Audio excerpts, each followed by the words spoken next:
Good evening, everyone.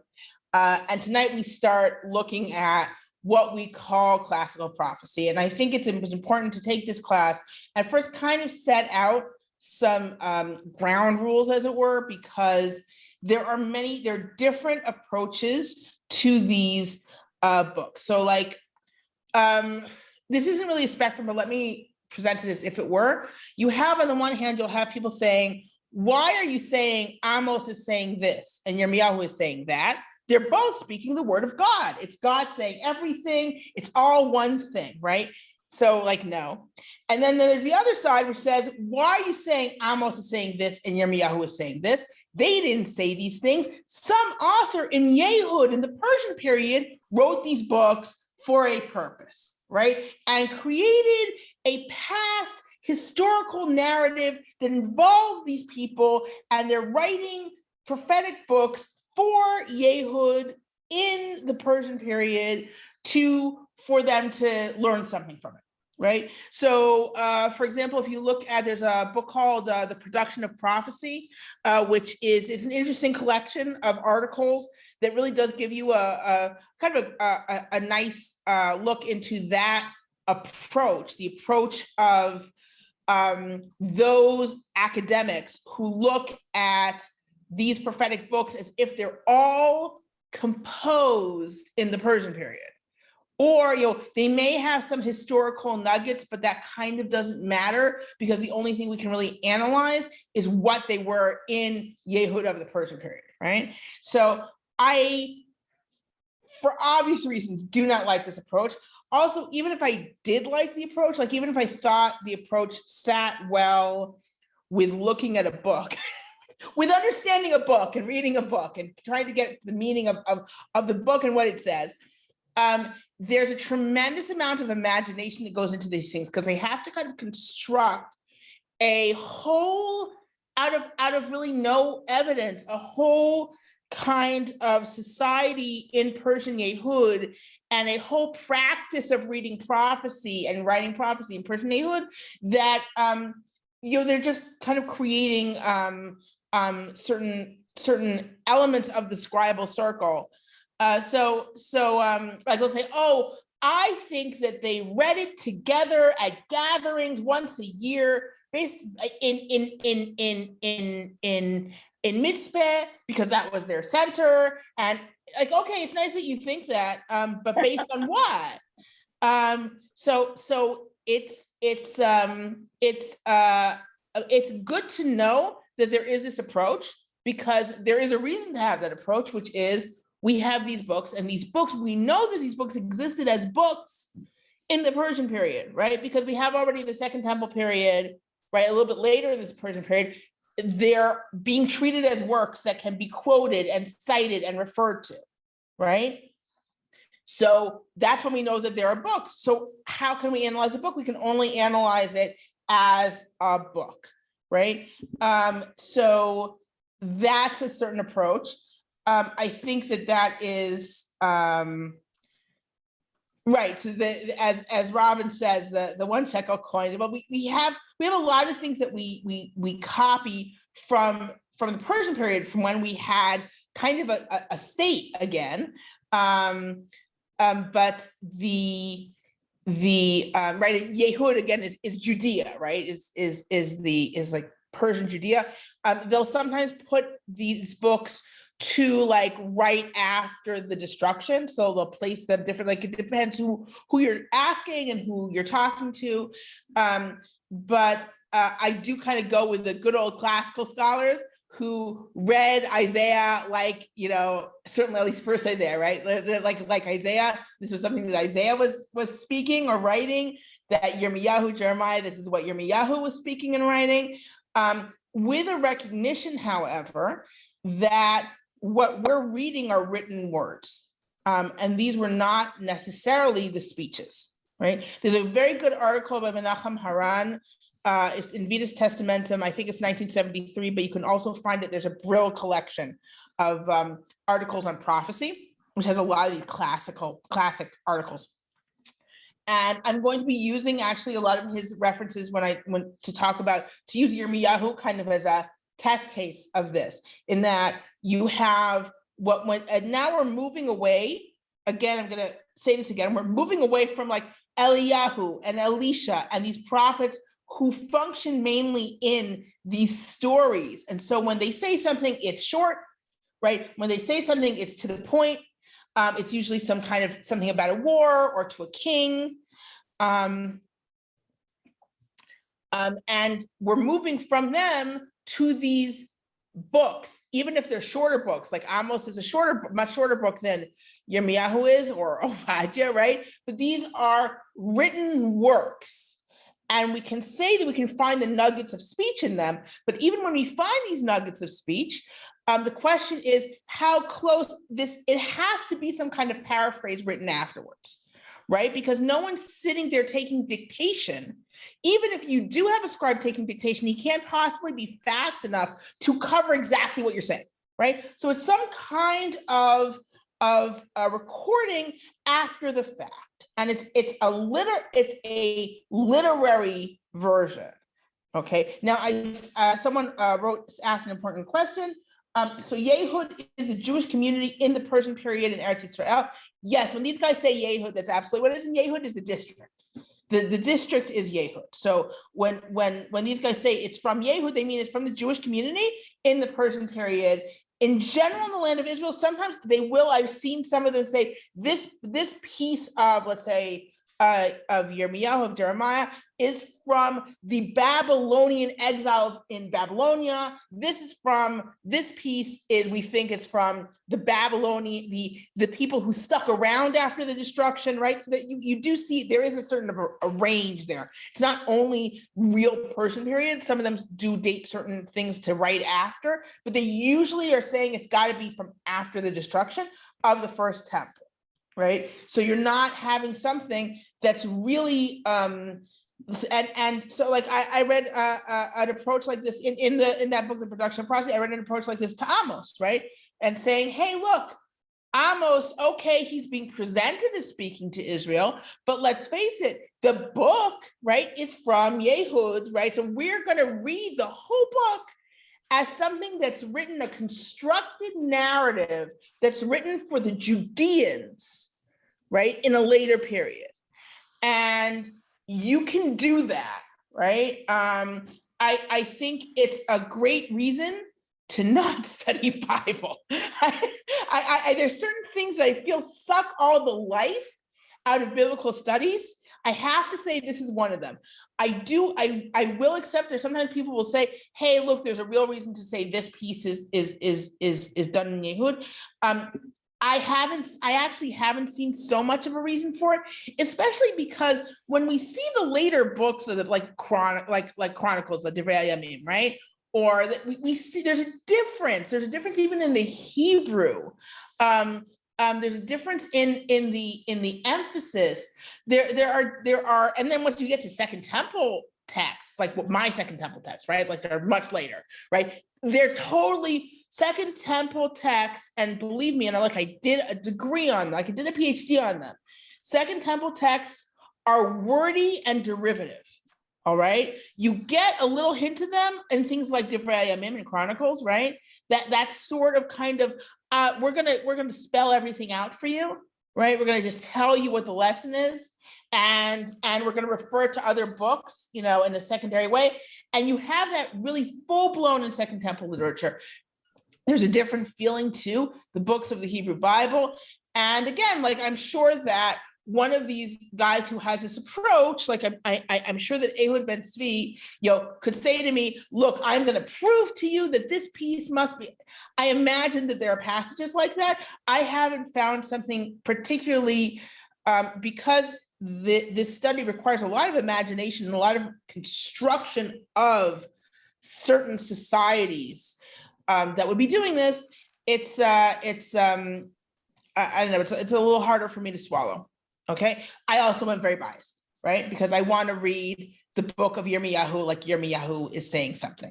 I want to read the book of Amos like Amos is saying something to people of his time.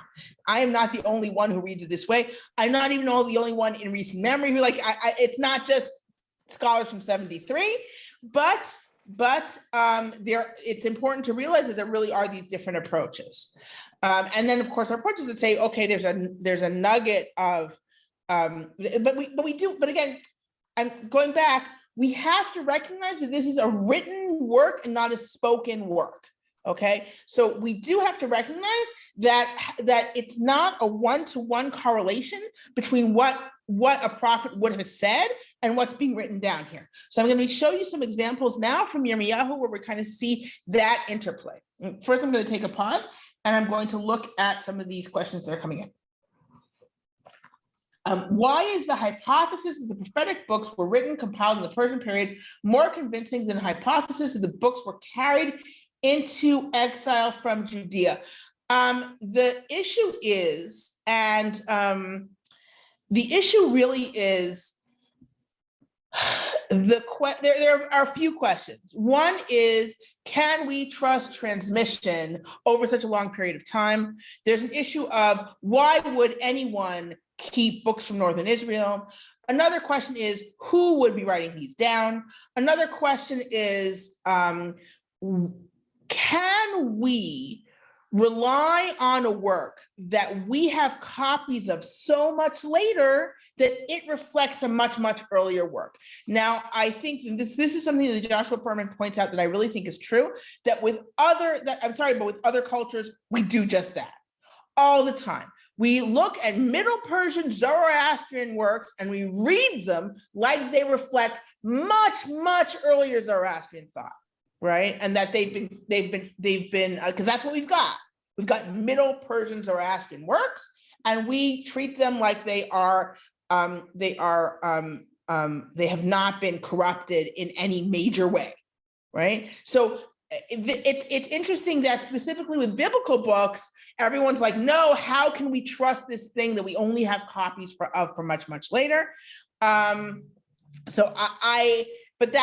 you can understand someone who's saying, look, I trust physical evidence. So if I have physical evidence that something's of books from the Second Temple period, so I can say, well, it makes sense that they'd be from after the exile, but from before the exile, how would they have kept it? How would they have, and I would say, because they copied it, because that is something that they would do.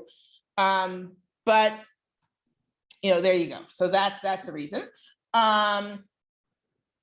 So they have a bunch of reasons to say what they do, but it does end up sometimes leading to kind of ridiculous. I remember I was reading Blenkinsopp. I don't remember which town it was. There was some town, and he's like, I don't understand why they have the story in this city, because the city would not have existed in Persian Yehud, right? It didn't exist.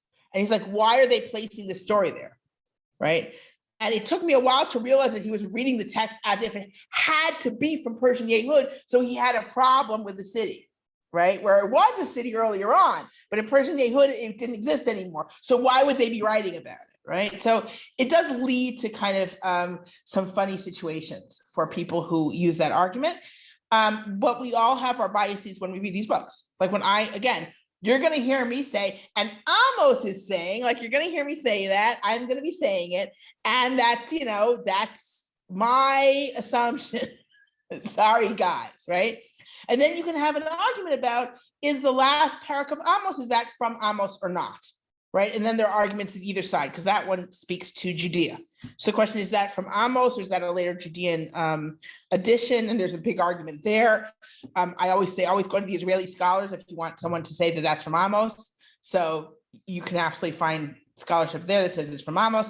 But I am going to treat the different prophetic books like they are coming from that prophet and addressing that time and place. Okay. So if that's a big disappointment to any of you, I'm sorry. Yeah, I see some eyebrows coming up, but this is, this is what you get. And now I'm going to, let's take a look at some examples of what I mean when I say we've got we've got the spoken word and the written. So, and I do want to say that, you can see I mean, for example, I happen to really love Amos, and Amos it's just beautiful. Like you read it and it's this beautiful language. It's beautifully set up, and it does make sense that this was composed in a literary way. Was it also spoken? Was something spoken? One assumes yes, or one assumes that at this point already you are writing prophecy and expecting it to be read. But we're going to see in a bit a different case of that. Also, we're going to be using Yirmiyahu, and I'm using the examples that Menachem Haran brings in his article because they are particularly illustrative, right? Any more questions before I dive into the text? Great. Here we go. Okay, so let's start here. Here is the classic setup before Yirmiyahu's trial. We are going to address this more at length later in the class. So here you start with a command from God and we see the setting that this is supposed to be spoken in. Okay, this is supposed to be a spoken prophecy. Okay. I'm just going to read the whole thing. So, Ko Amar Adonai, Amod b'chatzar Beit Adonai v'dibarta al kol arei Yehuda haba'im l'shtachavot Beit Adonai et kol advarim asher tziviticha l'daber alehem al tigra davar. So says God, I want you to stand in the courtyard of the temple, right, in the house of God, and you should speak to all the cities of Yehuda that are coming to bow down to God. So one of the explanations is that this is one of the regalim, this is one of the holidays when everyone's coming, okay, because all the cities of Yehuda are coming. Remember, there's no more Yisrael at this point. This is after the Assyrian exile of the northern kingdom. Okay, so you should say everything that I have commanded you to speak, don't leave anything out. Okay, so apparently there's a whole bunch of things he needs to say, right? Don't leave anything out. And we're going to come back to that later. Maybe they're going to listen and each one will return from his evil way. And then I won't do the evil thing the bad thing I'm thinking of doing because of the evilness of their deeds. Okay. And then what we have are three psukim, right? And so this is what you should say to them, okay? If you don't listen to go according to my Torah, which I gave to you, to listen to the words of my servants, the prophets, who I send to you, v'hashkem b'shalach v'lo shmatem, right? I'm constantly sending them to you, and you're not listening.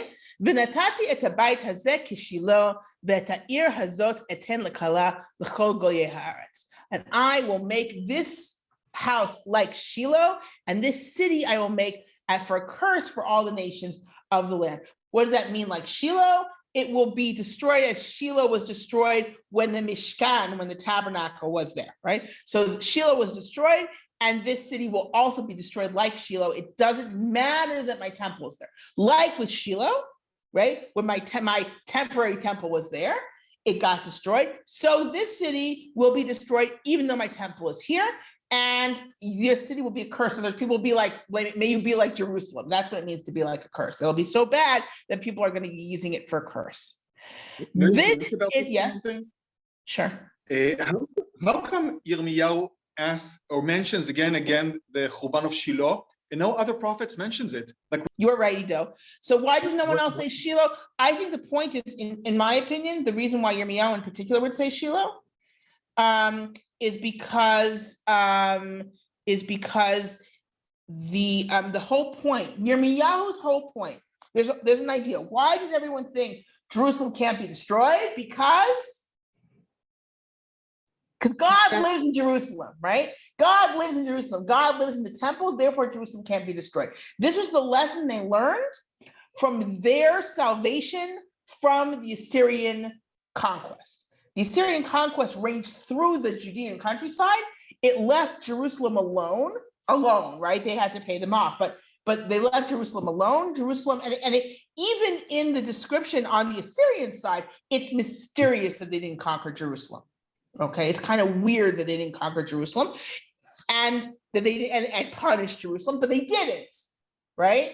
And so people in Jerusalem are like, oh, Jerusalem cannot fall because the temple's here, because God lives here. So the point is, another city was destroyed, and I lived there, right? Which is Shiloh. But when was Shiloh supposedly destroyed? In the time of Eli, it's in Shmuel. In the time of Eli, remember Eli and the son, Eli falls off his chair. Remember? Yes, but does it say that Shiloh is destroyed? Well, Shiloh. Yeah, so that's the problem. The thing is, Shiloh isn't exactly destroyed in that account, right?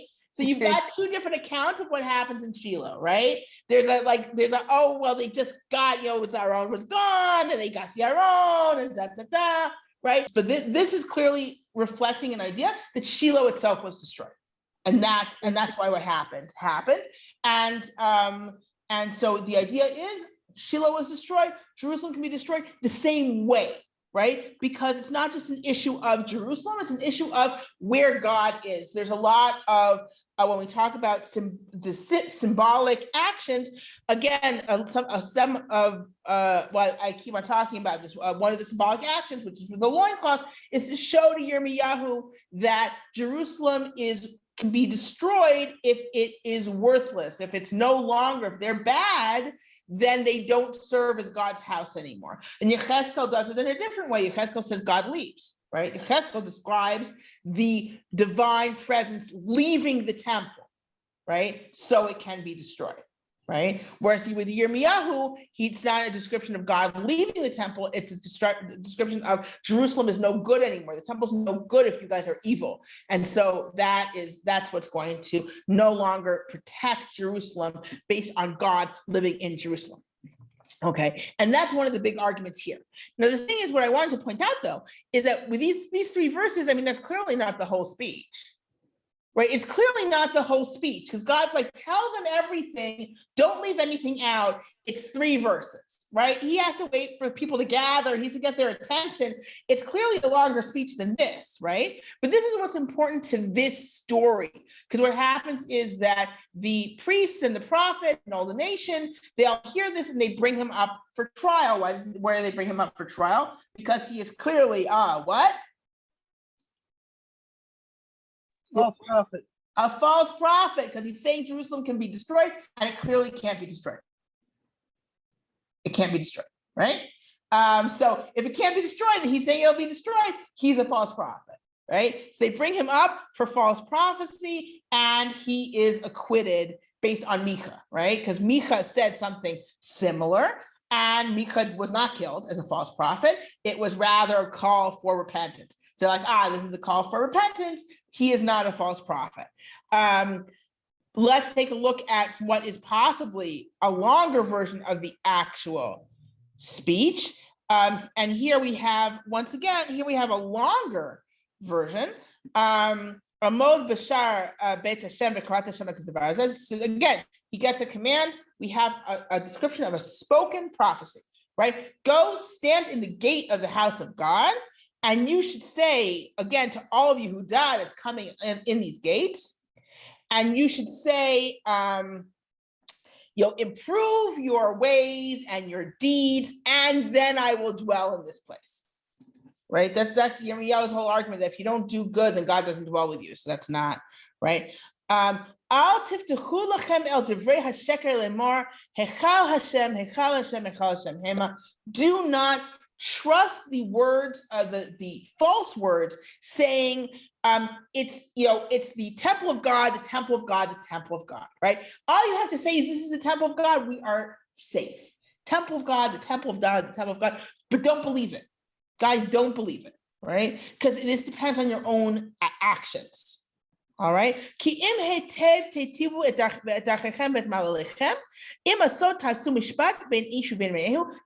you do good, in your ways and your deeds, if you do justice between people, right? If you don't oppress the ger yatom v'almana, the sojourner, the orphan, and the widow. Again, why do they need your protection and non-oppression? Because they don't have family to look out for them. All these three people have no family to look out for them in a society that heavily depends on family, particularly in issues of justice. You don't spill innocent blood in this place. And you should not go after false gods. Now, one of the arguments, in fact, we see in Pasuk said, are you going to steal and murder and fornicate, right? And take oaths falsely and bring incense to Baal, but a lot that seems very those languages remind us of what? Is the opposite of what? Of what we're not allowed to do according to right? The 10 Commandments. So one of the I've heard the argument that this was during Shavuot, right? But that's kind of that's a little bit of a stretch, but could be. But because but it is supposed to be a time when everyone's coming. It seems to be at least some holiday. Okay. And the idea is if you do these good things, then I'm going to have you dwell in this place. In this land that I gave to your fathers from forever to forever kind of thing, right? But right now what you're doing is you're relying on false words that don't help you, right? And that aren't going to come true. Because there are false prophecies going around. There are a lot of prophets going around saying we are safe no matter what. And what is the meaning? What are the political implications at this time? That we can rebel against Babylonia, right? We can rebel against Babylonia because we're safe, right? So and we should be ruling ourselves. Let's rebel. They can't take Jerusalem. Jerusalem can't be taken because God lives here. And he's like, no, if you guys are not doing the right thing, it doesn't help you. You're not going to dwell here, and God's not going to dwell here, right? And then he says, are you going to steal and murder and fornicate? And you're going to swear falsely and bring incense to the Baal. And you're going to go after other gods that you didn't know, like you're not familiar with them, but they're new foreign gods you're going to go after. And then you're going to come and you're going to stand in front of me in this house that's called by my name. And you're going to say we're saved in order to do more of this stuff, right? In order to sin more, right? No, is this a cave of robbers, right? A den of thieves, that this house that my name is called in your eyes. I have also seen this, says God, right? And then he says, and here he names, he says, because go and see what happened in Shiloh, right? Excuse me. Go and see what happens in Shiloh, and he continues. I'm skipping a little bit to verse 14, Pasuk Yudalid. Vasiti l'bayit asher nekra shmi alav asher atem potchim bo l'makom asher natati lechem v'lavotechem kasher asiti l'Shiloh. I'm going to do to this house and to this place like I did to Shiloh. Okay, and I'm going to vishlachti etchem me'al panai kasher shlachti et kol achechem et kol zar Ephraim. And just like I exiled the northern kingdom, I'm going to exile you guys too. All right. So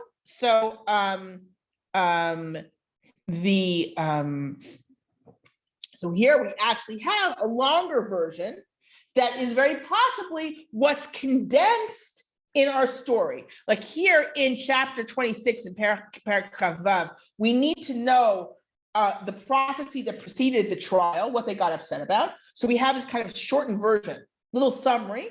And this in Yirmiyahu Zion in chapter 7, we have a longer version. And yet, right? And yet, as Menachem Haran points out, even this is kind of short for a speech that's going to get people's attention, right?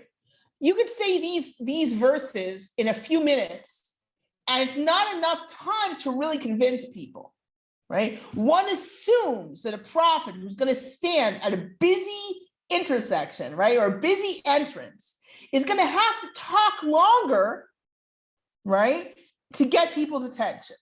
So he's going to maybe say these things, he's going to say a lot more, right? And he's going to expand on these ideas. But afterwards, what's going to be written down?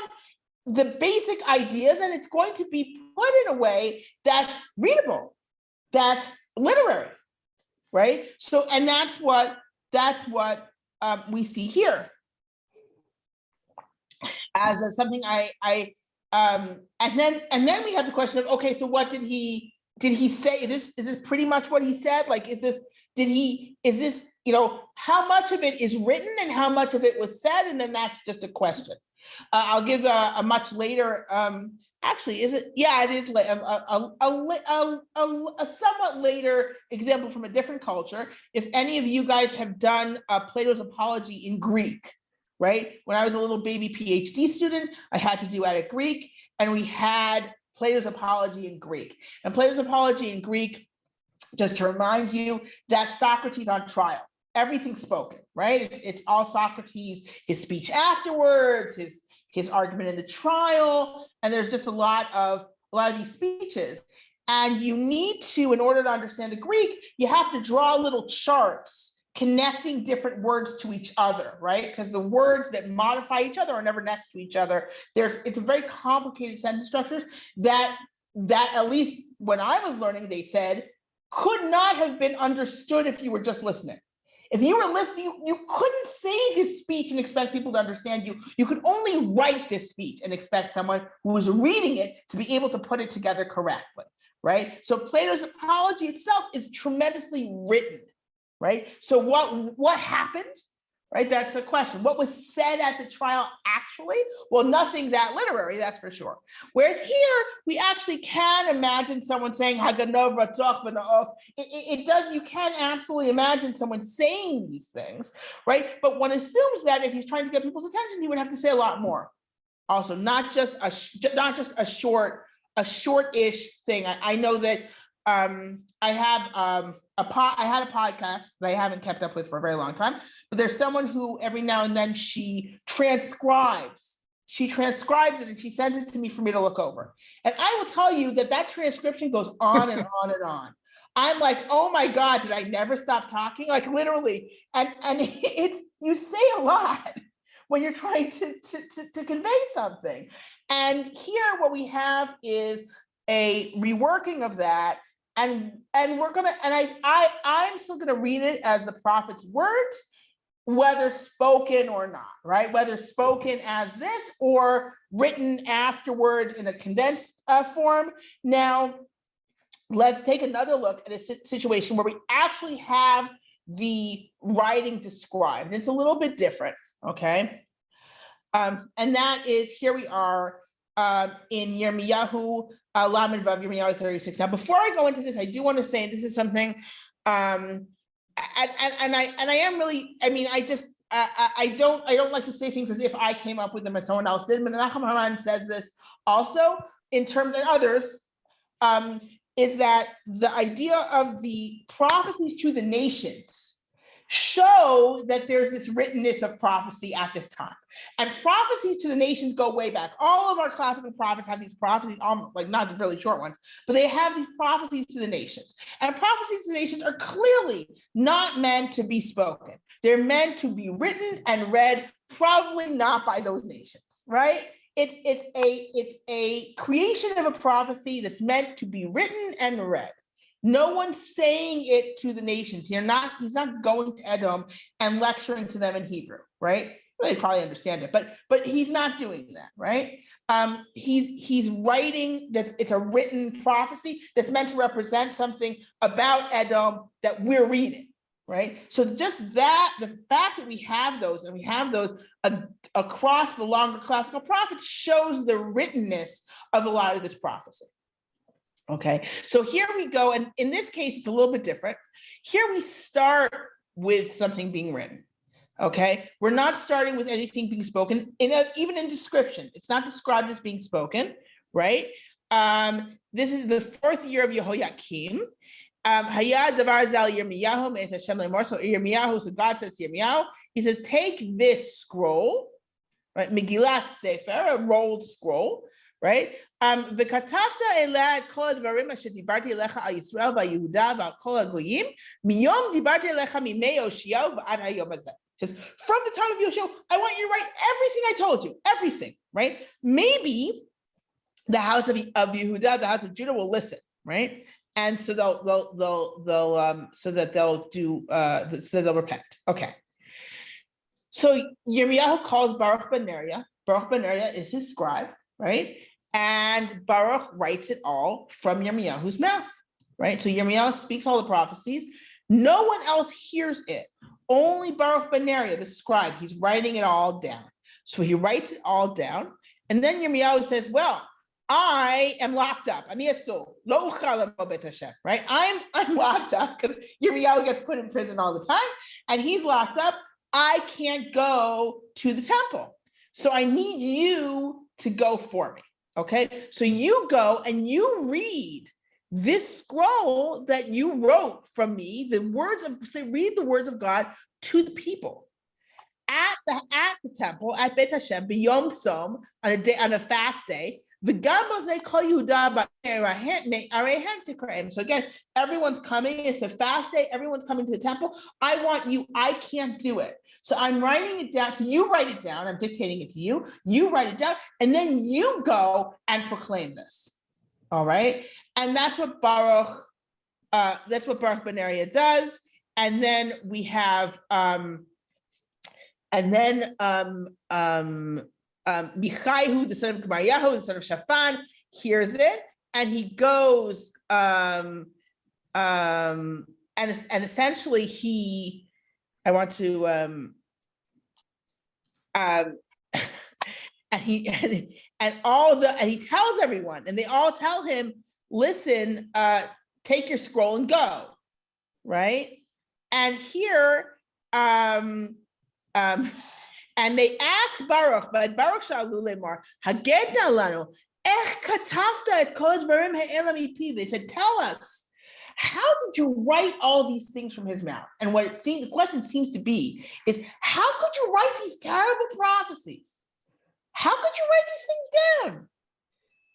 Okay, and he says to them, "Vayomer lehem Baruch, mipiv yikra elai et kol dvarim ha'ela, v'ani kotev al sefer b'yom."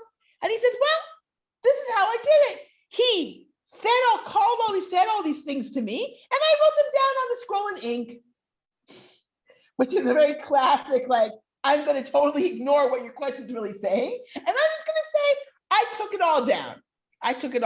So here we have a situation where he takes dictation, but where it's very clear that Yirmiyahu didn't proclaim it in the city. He said it to his scribe. His scribe wrote it down, and then his scribe went and read it out in public.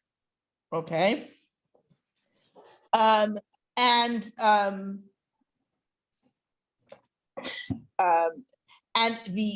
it's interesting because so what happens to the scroll? Anyone remember? You could read ahead, right? So what happens is they bring it eventually to the king, and the king throws it in the fire, right? And it says, "V'lo pachadu v'lo kar'u et bigdeihem hamelech v'kol avadav hashom'im et kol dvarim ha'ela." They weren't afraid, and they didn't rip their garments in mourning when they heard these prophecies. That's how bad these prophecies were. They were supposed to take it very seriously. Now, what's interesting is, and this is also a question in terms of the writtenness of the prophecy. So, and there's an argument about how literate were people during this period. Why is this important? Well, for a few reasons. Here we go. Well, for a few reasons. On the one hand, you want to know, well, if the prophet's writing it down, is he expecting people to be able to read it? And in this story, you have a series of times where things are being read out to people, right? There isn't necessarily an assumption that everyone can read the scroll, You could say, well, it's to a group of people, so you might as well just read it out. Or if you're not going to hand it to the king, you're going to read it to the king. So it doesn't mean that no one can read, but it doesn't mean that you're assuming that they can. So the big question is, are you writing it because you're assuming that everyone can read it? Are you writing it because all the scribes can read it? And also there's a larger sociological meaning, because what they find is that in oral societies, the written word takes on an almost magical meaning. So once you have a prophecy, when they say, how could you write this? Because by writing the prophecy down, it makes it more real, right? In oral societies where you don't write, where not everyone's writing everything down, writing takes on a special meaning. You wrote it down, and that makes it much more real. And these are horrible things you say are going to happen, right? And that's why the king didn't go, why didn't the king automatically rip his garments in mourning when he heard these things read from this scroll? Because it makes it much more serious. Now, I would say that even today, if you're reading something if I open a book and start reading it to you, it's a little bit different than if I'm just talking to you, right? So there's a certain importance that happens when you're reading from a scroll. But it also, and again, on the one hand, we have the writtenness of these prophecies. On the other hand, we have the spokenness of the prophecies, right? Because he's either saying it beforehand, or someone's reading it afterwards, right? Someone's reading it out loud afterwards. And the question of who is it for, right? Are we having written prophecies that only the people who are, and in general, this is true. If you're busy farming, you're not sitting down and reading what Yirmiyahu wrote, right? That's not happening in this period, or even in later periods. You've got other things to do. You've got other things to do. But there are groups of the intelligentsia, right, who are sitting and reading these things, and they're sitting and copying these things, and they may be sitting and writing these things, right? So that's the question: is who is so? But if you're standing and proclaiming it, you're speaking to everyone, right? So we are going to see this kind of play between the prophet proclaiming things to everyone, and then the writtenness being apparently for specific people. And that's why it's important, those places, like we see it very much in Yirmiyahu, but we'll see it in other places also. It's very important to say he got up and said this, because when you get up and say something, it really is for everyone, right? When you get up and say something, and it's like, you're going to get up and say something in front of the Beit HaMikdash, in front of the temple, when everyone's coming there from all the neighboring areas. Now, from all the neighboring areas, that means farmers. I mean, that means all the farmers are coming with their sacrifices, or with their crops, or to fast, or whatever it is. They're all coming, and these are people that normally you're not reaching. Yirmiyahu especially, you can see that he has certain things to say to different strata of society, right? So that's why it's important that this is spoken, right? And at the same time, especially with Yirmiyahu, but in other places also, we see there's certain things that are written down and are meant to be kind of read over later. I see that there are some questions coming in. Ahasuerus couldn't retract his written decree. Well, that whole thing with Ahasuerus not being able to retract his written decree is very puzzling. Like, there is no, in terms of Persian, it's a very weird rule to have. And if you're looking at the Megillah as a historical document, it's one of the things that makes the Megillah harder to believe, because it's very hard to rule a country that way, to not be able to reverse a rule. There are certain aspects of the Megillah that's kind of making fun of the formality, maybe, of the Persian court and Persian rules, and that can be part of it.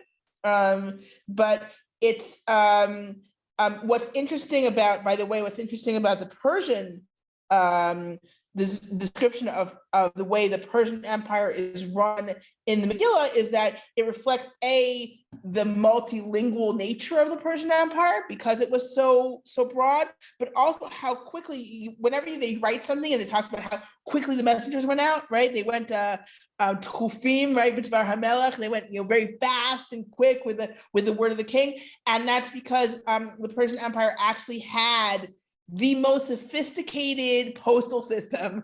They had literally a Pony Express, right?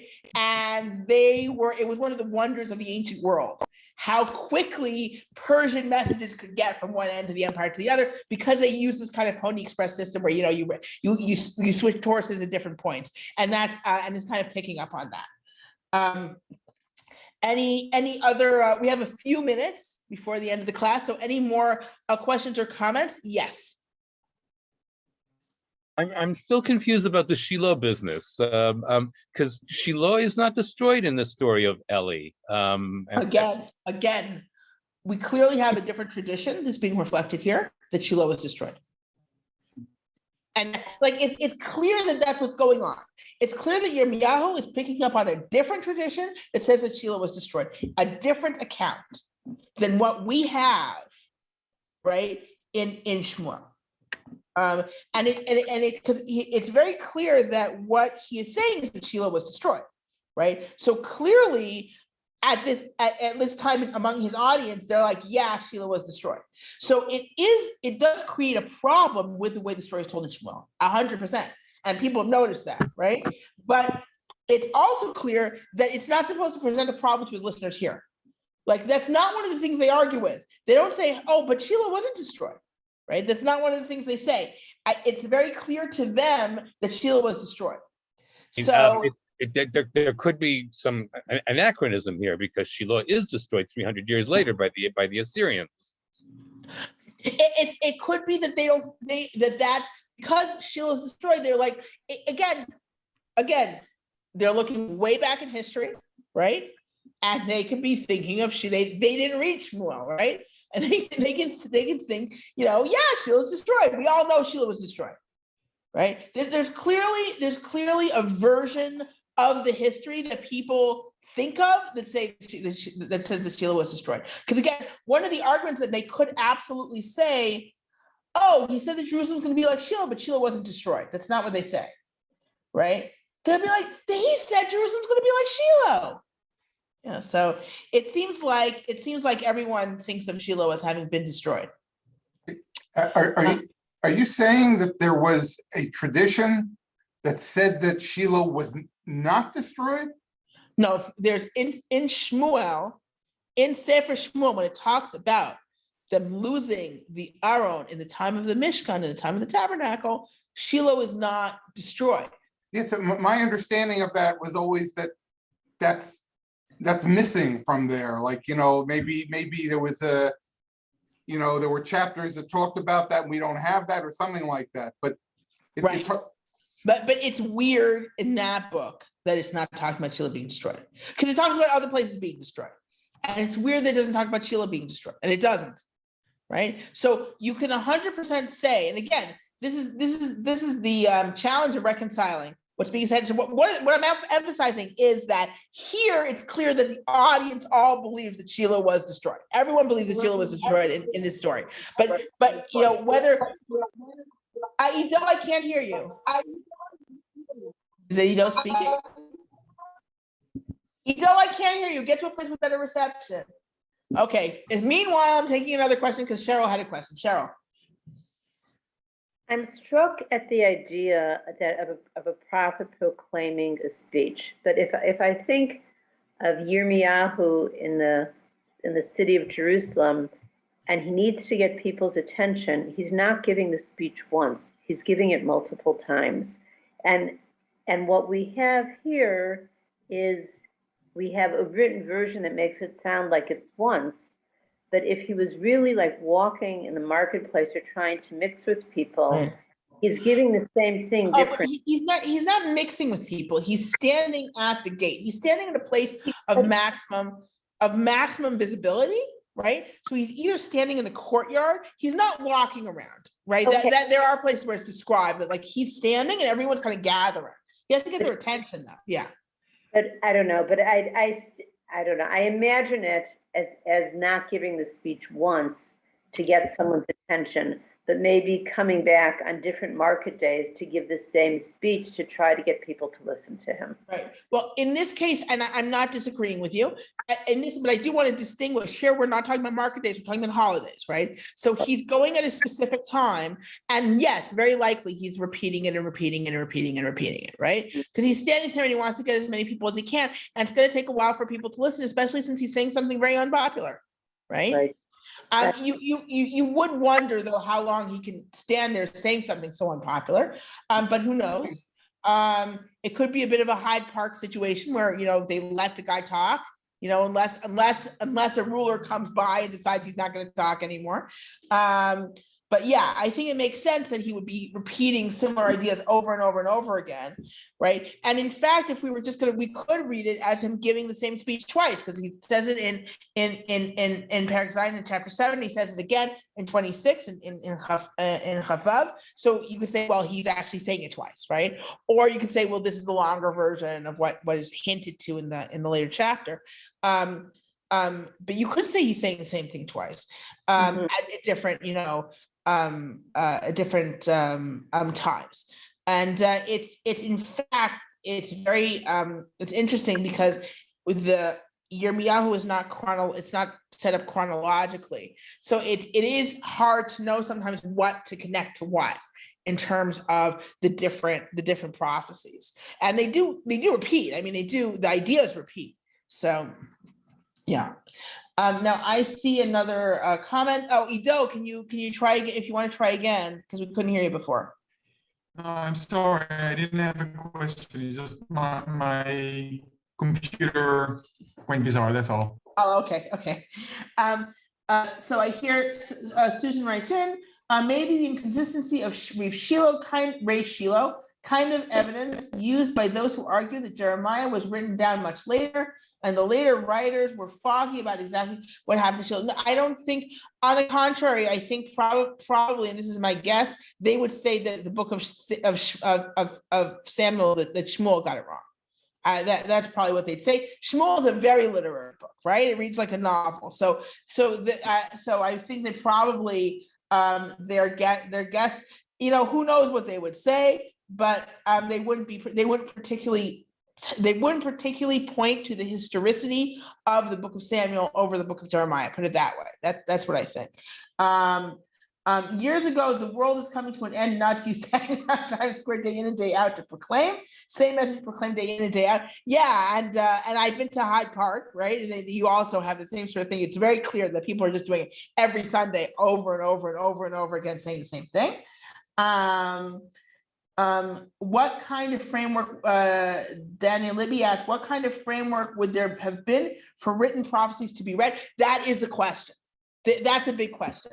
So in this case, right, in the case which we just read with Yirmiyahu, right, he writes a prophecy that's meant to be read right away to particular circles, where he starts out reading it to all the people that are coming to the temple, to the Beit HaMikdash. Then, because the people in charge get interested, they start reading it out loud, or he starts reading out loud to the people who are in charge, and it eventually reaches the king, right? But in general, that is the question, and that's one of the puzzles that scholars really wrestle with. Who is reading this and where? If you're reading it out loud, is there a time that you're reading it out loud? Now, there's just most specifically, if you've got something like Echa, like the Book of Lamentations. So there's a question: when were they? Clearly, this is written to be read probably out loud. I mean, it's the sort of thing that you really, I don't think just because we do read it out loud, right? But I think it is. The question is it part of some kind of ritual when they, is it meant, from the beginning, was it meant to be read when on the days of the year when they're fasting and mourning, were they supposed to read this out loud?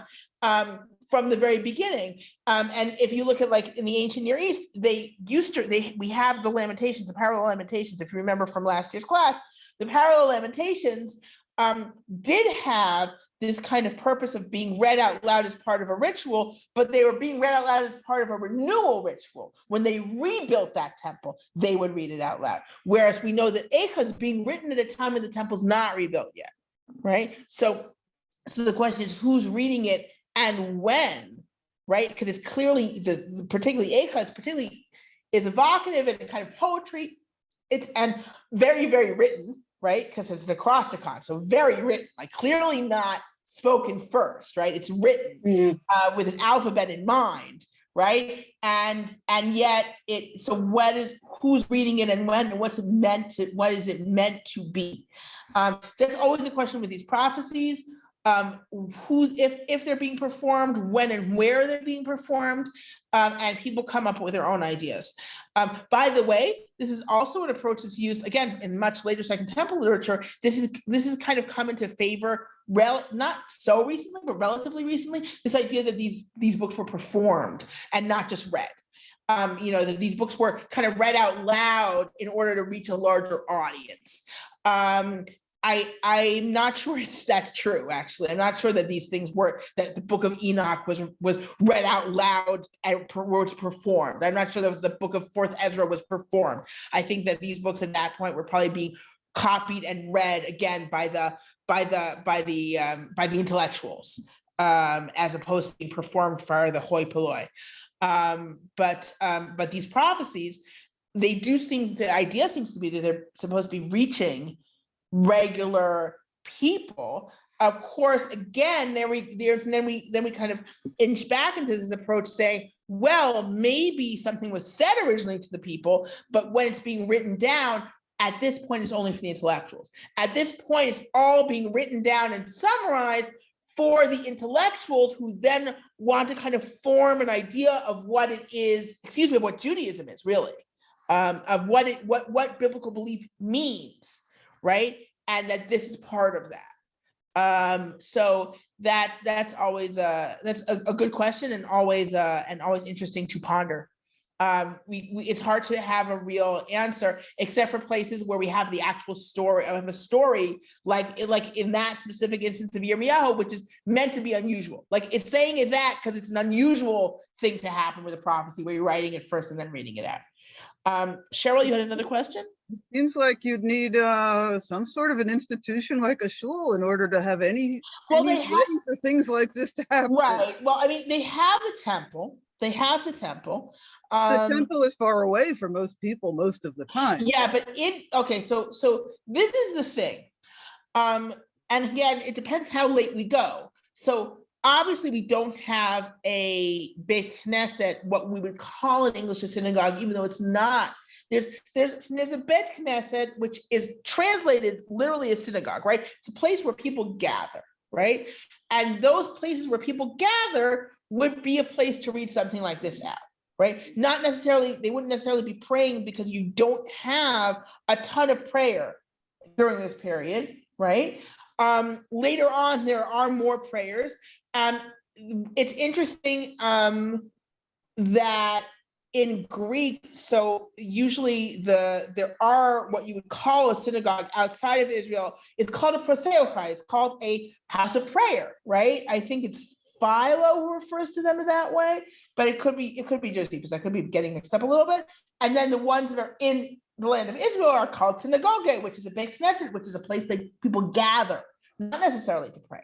Right? Of course, this is much, much later, right? But you could imagine that also during this period, there are places where people gather. You have a town, you're going to have a gathering place. What happens when you call a fast and you're not in Jerusalem? Well, you're gathering somewhere to call the fast, right? So it makes sense that there be these places which are a literal Beit Knesset, a literal place where people gather, that they would read these things on, particularly on special days, right? Or could read these things on. Now, again, I mean, there are these, so again, it's hard to know. The fact is, some things are like, okay, we have this book, it's important enough to be copied over and over. everyone already knows it once you get to the Second Temple period. So someone is reading and copying this. Is it just the intellectuals? Or is there a way, or is it being disseminated to farmers once a year? Like, what's going on, right? It's hard to know. And also how literate people are is hard to know. If we take, for example, the famous letter, I think it's a Lachish letter. Is it a Lachish letter? Where the guy writes saying, I worked everything I was supposed to do, and he took my shirt because he said I didn't work enough, but I did. I paid back my debt. Tell him to give me back my shirt, right? Tell him to give me back, what I gave him for the debt, right? It's not Lachish. It's Mitzad Chashavia. Okay, thank you. Mitzad Chashavia. Yes, thanks. I always think it's Lachish, and I always know I'm off. It's near Ashdod, yeah. Yeah, thanks. So they have this letter, right? And the question is, did the guy write it himself, or did he get some scribe to write it for him? Because this is a guy who's working in the fields. Like, that's what he's doing. He's working in the fields. He has one shirt, right? And now he doesn't have it. He's got one shirt. He wants to get his shirt back, right? This is not a rich guy, and he's writing a letter to the courts. And the question is he writing it himself, or is he getting like the village scribe to write it for him, right? One of the things that they point out actually is the fact that this guy expects justice. That this guy has zero money and zero power, but he expects to be able to write to the governor or to whoever the head of the area is and get justice. So that's also an important kind of point that they point out when this letter is written. But yes, that's the big question. Is a regular person going to read this or not, right? And would they want to? So this is always a big question when we talk about these prophecies that are being written down. Miriam, yes. About literacy, there's another proof maybe a proof that many people knew how to read, is that in one of the caves here in Jerusalem, it says, it warns the thieves, don't go to this cave. So if thieves knew how to read. Isn't that a much later inscription though? That's much later than this period. I think 7th or 6th BC. Really? BC. Really? 6th, 7th BCE? Really? That's what I know. I can look it up. Much later. Okay, I thought it was much later. There's a funny one because it says don't steal, and there's a hole like right next to it. Again, it's one of those inscriptions. One of them has like a hole right next to it. But yes, Cheryl. I just like the idea that these books were performed somehow, because it almost makes the books like into the morality plays of the Middle Ages, where troops went around and performed books of the Bible. But if you want to reach people, you have to get out of the city to reach them, or you have to. Right. And it's kind of why with Yirmiyahu, it's always describing him as saying it when people are coming to the temple. Like, this is when he does it, when there are people coming to the temple. Not always, but for some of these speeches, the ones that we read today, that's the timing, because he wants to reach people in greater Judea. And so to do that, you've got to wait till they're coming, unless he's going to go traveling around. Right. And that's but the question is, like, how would you perform? In what case would you perform? Why would someone come? Like, I mean, we have a story about Yechezkel that people are coming just because he's fun to listen to. But Yechezkel is kind of unusual in that way. And with Yirmiyahu, it does seem that, I mean, look, I guess people are kind of starved for entertainment too. I mean, Yirmiyahu can get up and stand in the courtyard where he's been imprisoned, and people kind of gather to listen to him. So there is a certain amount of interest in what these guys are saying. But it's true that it's clearly being portrayed that, at least in the initial speeches, it's supposed to be reaching regular people, right? It's supposed to be reaching regular people. A little bit less for someone like Amos, who's speaking to the rich people. Like, all his messages seem to be much more to the wealthy than to just everyone.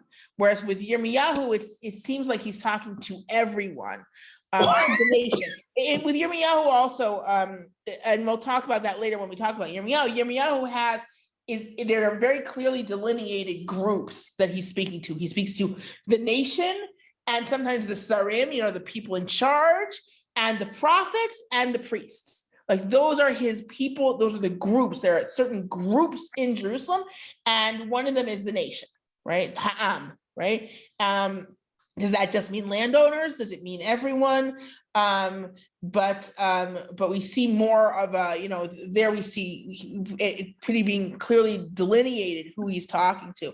Whereas with others, like there are certain cases where you're like, are they just talking to the elites? Amos is being like, you guys are so rich and you don't care about anyone else, and And it's very clear that he's concentrating on the wealthy because they're the sinners, right? They're the ones who are messing up the most.